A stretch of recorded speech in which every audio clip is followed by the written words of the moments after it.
नमस्कार, प्रणाम, जय हिंद। कैसे हैं आप लोग। आज के इस वीडियो में बात करेंगे बिहार एएनएम 10/709 भर्ती को लेकर के कि जो ये भर्ती चल रही है और इसका जो चैप्टर है वह लगभग क्लोज हो चुका है। अब नया चैप्टर ओपन हो चुका है, यानी परमानेंट भर्ती को लेकर जो है सरकार ने अधियाचना जो है बीटीएससी को भेज दी है। तो हम इस वीडियो में बात करेंगे एएनएम 10,709 को लेकर के कि ये जो फाइनल डिस्पोजल को लेकर क्या अपडेट है, कब तक ये हो पाएगा, कब सुनवाई होने वाली है। इसके अलावा सबसे अहम मुद्दा है, सबसे बड़ी बात जो है हर जगह चर्चा चल रही है कि अभी भी इस भर्ती में कितने लोगों को जो है नियुक्त किया जा सकता है।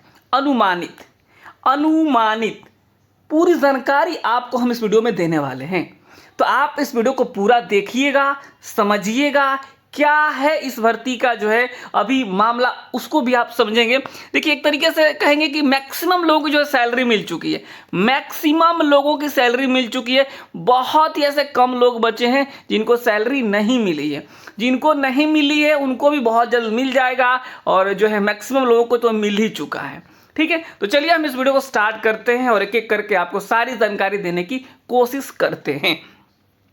सबसे पहले हम एक बात बता देते हैं आप लोगों को कि जो आपको पता होगा कि जो है 27 तारीख को सुनवाई होनी थी, यानी जो है लास्ट टाइम जो सुनवाई हुआ था उसके बाद 27 तारीख को इसमें डेट मिला था, 27 फरवरी को। आपको पता होगा कि लास्ट जो सुनवाई हुआ था उसमें क्या हुआ था।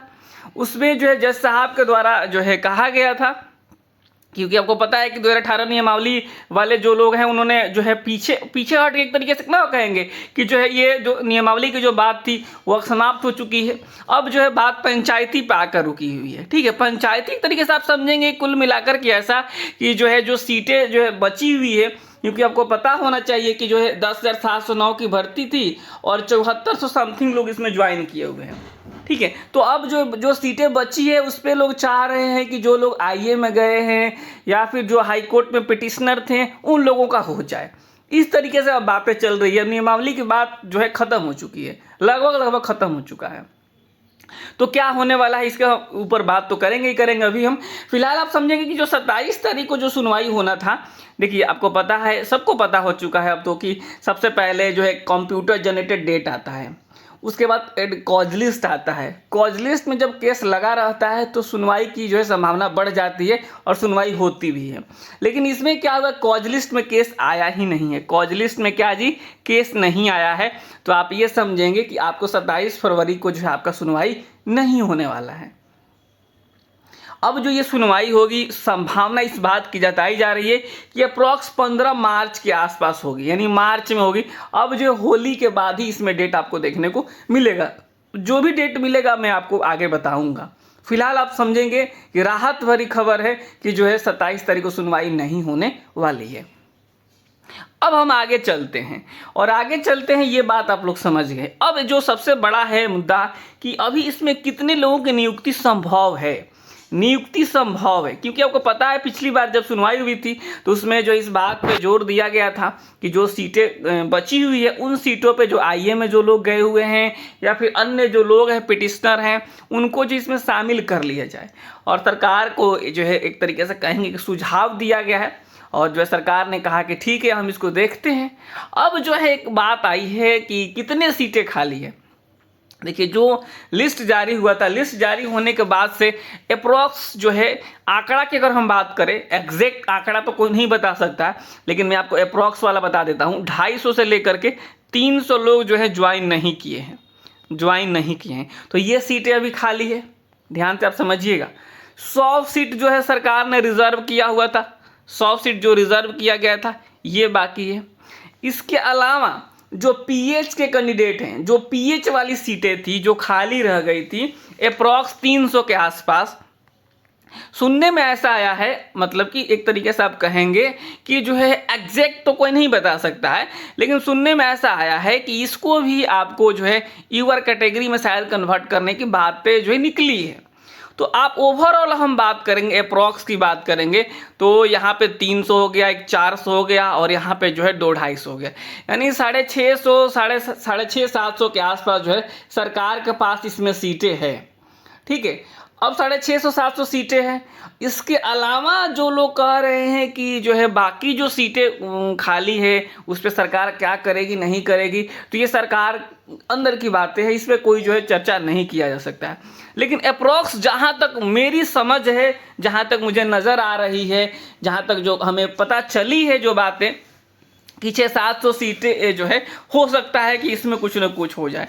तो अब इसमें कई जो लोग हैं उनका कहना है कि काफ़ी लोग हैं, क्योंकि आप देखेंगे ना तो 2000 यानी जो है क्वालिफाइड की तरफ से भी अप्रॉक्स 200 के आसपास लोग होंगे जो आईए में गए होंगे। एग्जैक्ट आंकड़ा नहीं बताया जा सकते यहाँ पे, तो कि यहाँ पर ये लोग होंगे।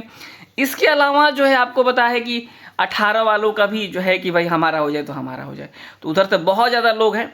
तो अब जो है देखने वाली बात होगी कि सरकार किस तरीके से इसमें एडजस्टमेंट करती है, या फिर जो बची हुई जो सीटें हैं क्या उसको भी इसमें समायोजित करके आगे कुछ विचार करती है।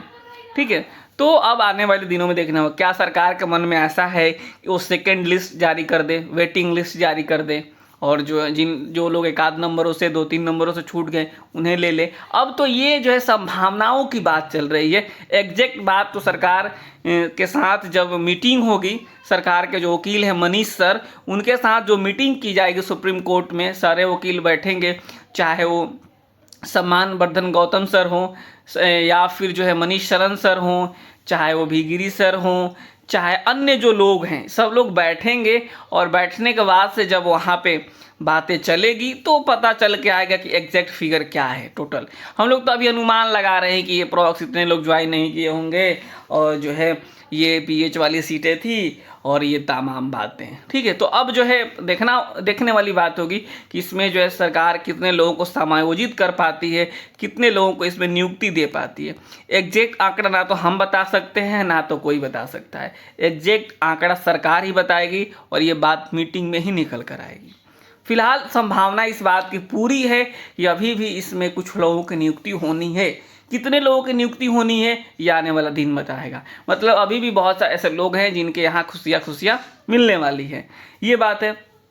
देखिए, अब आप जो है इन सारी बिंदुओं से आप बाहर हैं ना, होता है कि कई लोग जो है नहीं अब क्वालिफाइड नहीं हो पाए हैं, ना जो है पिटिशनर हैं, तो आपसे हमारा अनुरोध है कि अब जो है आप इस उम्मीद में मत रहिएगा कि काउंसलिंग होगा और हमारा जो है इसमें नौकरी हो जाएगा।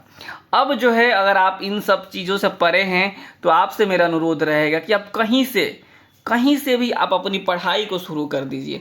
हम ऐसा कभी नहीं कहते कि आप हमारे यहाँ ही पढ़िएगा तो सारा मामला क्लियर हो जाएगा।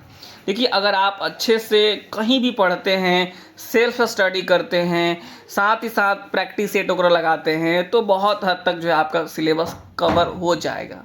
ठीक है, तो हमारे यहाँ भी वो सारी व्यवस्थाएं हैं, हमारे यहाँ भी उस तरीके से शिक्षक उपलब्ध हैं, मौजूद हैं, जो आपको डेली क्लासेस करवाते हैं। तो आपकी मर्जी है, अगर आप हमारे यहाँ ज्वाइन करेंगे तो आपको परमानेंट भर्ती को लेकर के तैयारी हो रही है, जिसमें आपको 50 फ्री प्रैक्टिस सेट मिल जाता है। इस कोर्स की वैधता आपको 1 साल की होती है, और ये जुलाई महीने में भर्ती जारी होगी, क्योंकि बीटीएससी को अधियाचना भेजा जा चुका है। ठीक है, तो आपकी मर्जी है, जो है प्रॉपर गाइडेंस के साथ, प्रॉपर टॉपिक के हिसाब से। मैं आपको बता दूं, अभी हाल ही में ड्रेसर का रिजल्ट जारी हुआ था। बिहार में सर्वाधिक रिजल्ट अगर किसी इंस्टीट्यूट ने दिया है तो एजुकेशनल एकेपी ने दिया है। आप कहीं से भी पूछ लीजिएगा, अगर आप 3 लोगों से पूछेंगे ड्रेसर के रिजल्ट्स में, 3 में से 1 कैंडिडेट हमारे यहाँ का है। तो जो है ये बातें हैं, बाकी आपकी मर्जी है, मन से पढ़िए, जो है सारी जानकारी के साथ पढ़िए। ठीक है, आप कहीं भी पढ़िए, कोशिश कीजिए कि जो आपके 62-65 जो टॉपिक्स दिए हैं सबसे कम से कम एक टेस्ट दे दीजिए। टेस्ट बहुत ज़रूरी है। सही तरीके से पढ़ेंगे तो नौकरी होने से कोई नहीं रोक सकता है। बहुत बड़ा नहीं है, बहुत बड़ी बात नहीं है। प्रॉपर जो है गाइडेंस की ज़रूरत होती है, इसमें प्रॉपर तैयारी की ज़रूरत होती है। आराम से इस एग्ज़ाम्स को आप क्रैक कर पाएंगे। ठीक है, तो जिनको भी ज्वाइन करना होगा, आप हमारा एप्लीकेशन है प्ले स्टोर से, वहाँ से आप एजुकेशनल एकेपी डाउनलोड करके ज्वाइन कर सकते हैं, या फिर इस नंबर पे आप बिहार एएनएम लिख करके मैसेज कर सकते हैं। बाकी आपकी मर्जी है। ये बातें तो हो गई, मैंने आपको बता ही दिया कि ये सब जो चल रहा है उसको लेकर के कि अभी जो है 27 तारीख को जो सुनवाई नहीं होगा। ये अप्रॉक्स मुझे उम्मीद है कि मार्च के महीने में सुनवाई होगी। 15 मार्च के आसपास होली के बाद हो सकता है कि इसमें आपको सुनवाई हो जाए। दूसरी बात हमने आपको बताई कि जो है कितने लोगों को मिल सकता है, तो हमने आपको ओवरऑल आंकड़ा एक दे दिया कि इतनी सीटें जो है संभावना है खाली होने की। अब सरकार को देखना होगा कि इसमें कितने लोगों को इसमें समायोजित कर पाती है। ये सरकार का विषय है, इस पर हम लोग कोई कमेंट्स नहीं करेंगे। रही बात 2018 जीतने की, कई लोग कहते हैं देखिए जीतने हारने वाली अब बात खत्म हो गई है, ठीक है। अब जो है बात पंचायती पे पहुंची है और पंचायती से ही हल इसका निकलेगा। हार जीत वाली समस्या खत्म है, अब उसमें कोई दो राय वाली बात नहीं है। एक और बात पूछी जाती है बार बार कि जो ज्वाइन कर गए हैं, जो नियुक्त कर गए हैं, उनका क्या होगा। देखिए जो नियुक्त कर गए हैं, जो ज्वाइन कर गए हैं, देखिए आप इस केस में बने हैं, देखिए तो कोई बात नहीं है, बने रहिए।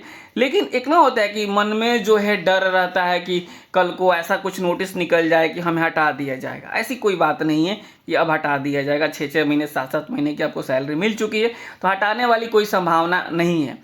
लेकिन केस में बने रहना होता है। अभी मैं आपको थोड़ा सा एग्जांपल्स दे देता हूँ। लैब टेक्नीशियन का केस का सुनवाई था कल, और इस लैब टेक्नीशियन के केस की जब सुनवाई हुई तो वहाँ पे जो जज साहब क्या हुए कि जज साहब को लगा कि जो है ये एएनएम वाला ही मामला है, तो कहेंगे उन्होंने वो ढूंढने लगे कहाँ है भी गिरी एंड ऑल, इस तरीके से उन्होंने बातें कही है जहाँ तक मुझे सुनने में आया है। तो इस तरीके से जो है बातें चल रही, यानी कुल मिलाकर आप कहेंगे कि जज साहब के मन में भी, जज साहब के दिमाग में ये केस चल रहा है कि हमें इसे जल्दी खत्म करना है, और कहाँ है आंकड़ा, कितने लोगों को जो है सरकार इसमें समायोजित करनी चाहती है। इससे यही सामने निकल कर आया है। तो कुल मिलाकर यही बातें हैं जो आपको हमें बतानी थी, और आप आई थिंक समझ गए होंगे कि बहुत ज़्यादा परेशान नहीं होना है। जो अब तक आप साथ दिए हैं उस साथ को थोड़ा सा और निभा लेना है, और बाकी सब चीज़ ठीक है, कोई दिक्कत वाली बात नहीं है। जिनकी नौकरी हो गई है उनकी हो गई है, ऐसा कोई टेंशन वाली बात नहीं है, ठीक है। तो जो है 27 तारीख का जो सुनवाई नहीं होने वाला है। बहुत सारे लोग कह रहे हैं देखिए हम जो फालतू वाली वीडियो बनाते नहीं, ऐसा नहीं है कि जो सुबह उठ के और जो हेडलाइंस डाल दिए और ये वीडियो, क्योंकि देखिए समय का बहुत अभाव है और आप सभी भी नौकरी वाले आदमी हो गए हैं। सरकारी नौकरी वाले समय आप लोग समझ ही रहे, तो इसलिए जो है कभी कभी हमारी वीडियो आपको देखने को मिलेगी एएनएम 10,709 के ऊपर। अभी एक और वीडियो लेके आएंगे जो है जिसमें और आप लोगों की नौकरी से संबंधित बातें बताएंगे, सैलरी को लेकर के, इंक्रीमेंट को लेकर के, तमाम चीज़ों पे हम चर्चा करते रहेंगे, ठीक है। तो इस वीडियो में इतना ही रखते हैं। अपने चैनल को अब तक सब्सक्राइब नहीं किया हुआ तो जरूर कर लीजिएगा, और जो लोग भी प्रॉपर तरीके से तैयारी करना चाहते हैं, केवल हवा में नहीं कि नहीं हमारे यहाँ तो बिल्कुल यही है वही है, एकदम आप ज्वाइन करके देख लीजिए, आपको लगेगा कि हाँ हमने सही जगह सही प्लेटफॉर्म को चुना है। और जो आपको प्रॉपर तरीके से प्रैक्टिस सेट इतना कहीं नहीं मिलता, मैं आपको बता देता हूँ। आप इतना कहीं अगर मिल जाए तो आप मुझे मैसेज करके भी बता दीजिए कि हमारे यहाँ, हम यहाँ से पढ़ रहे हैं और हमको ना 50 प्रैक्टिस सेट हमको मिल रहा है फ्री में। कहीं कोई मिल रहा तो हमें बता दीजिएगा, हम 50 अगर कोई दे रहा होगा तो हम इसको 100 कर देंगे। इस बात की गारंटी हम देते हैं। कोई 50 दे रहा है आपको तो हम 100 करेंगे। तो ये इतना ही रखते हैं आज की इस वीडियो में। नमस्कार, बहुत बहुत धन्यवाद।